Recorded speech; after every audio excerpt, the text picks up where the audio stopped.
My name is Christine, and this is for the State Politics Class 382 at University of Washington. It is for the project Make a Difference, and we are with Washington State Republican Party Chairman Luke Esser.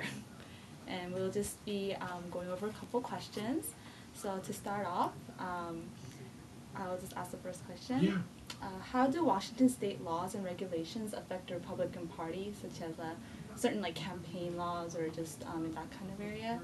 They affect the party in a lot of different ways, and our candidates in a lot of different ways too. There's actually layers of laws at both the state and federal level that apply to our fundraising, that will apply to the communications that we send out. So we have to be very careful. We actually have one full-time employee here at the state party whose job is making sure that we comply with a lot of the state and federal rules about the money that we raise, and that we report so that people know who our donors are, and that we accept money from acceptable sources, and there's limits on how much you can take from certain people or entities, and we have to comply with that. So it's actually pretty complicated. And then we have the issues of political communications, and there's regulations on that. So there's actually a lot that both the state and federal government require of us that we need to spend quite a bit of time complying with.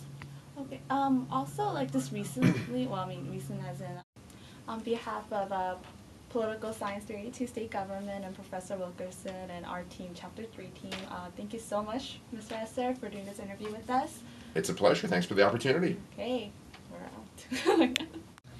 Another question that we have came up with is, what is the relationship and influence of special interest groups in Washington State?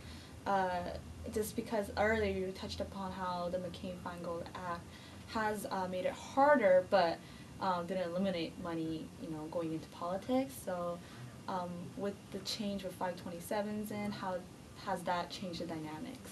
Well, I think money is going to find its way into politics. It's just a matter of through what vehicles. And some people who are in favor of BICRA or McCain-Feingold, whatever we want to call it, thought that they could clamp down on money in politics through that, and that was doomed to failure.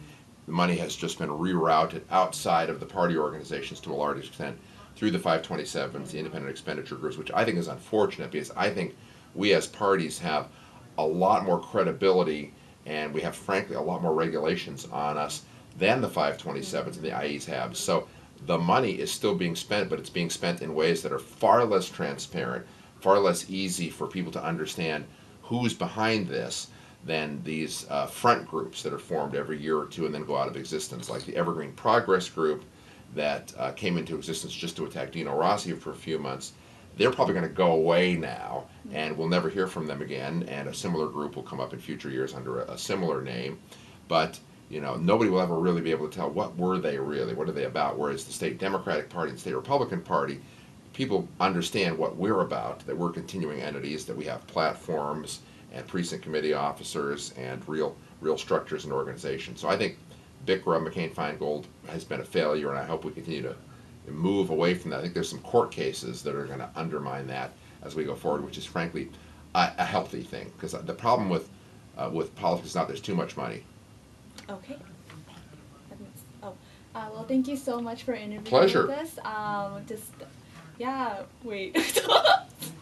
I'm sorry, I don't know. McCain-Feingold Act was passed, and then how is that affecting the Washington State Republican Party and just in that area? It has big impacts on the state party and the national parties, and I think it was designed with the thought that they could get money out of politics.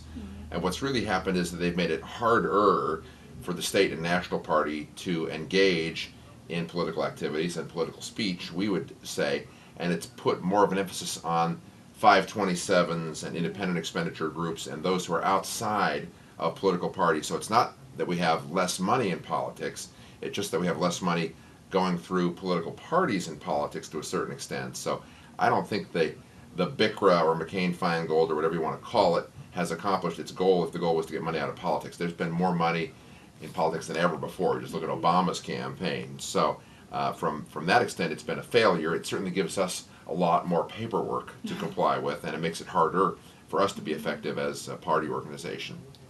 Okay.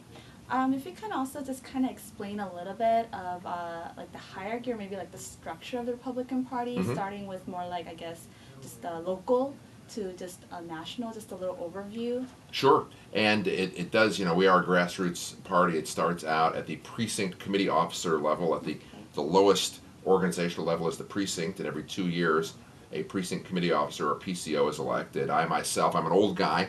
I first was elected a PCO in 1980 when I was a youngster at the UW and very excited about Ronald Reagan running for president and have become obviously more and more involved in the years since. But that is the real grassroots of the party, and you move on up from that at either the legislative district level or the county level. You have the next layer of organization. In King County, we divide by legislative districts because the county is so vast, and there's 1.7 million people who live in King County.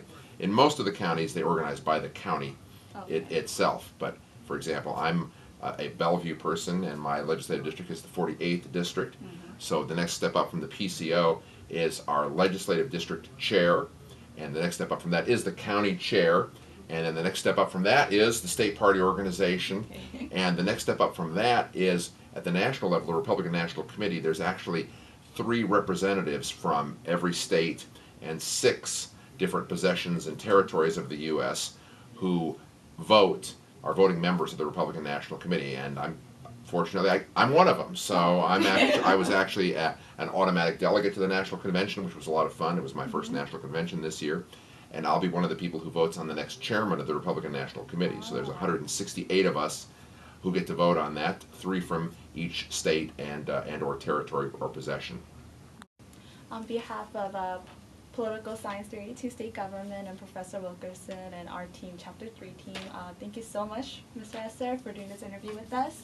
It's a pleasure. Thanks for the opportunity. Okay, we're out.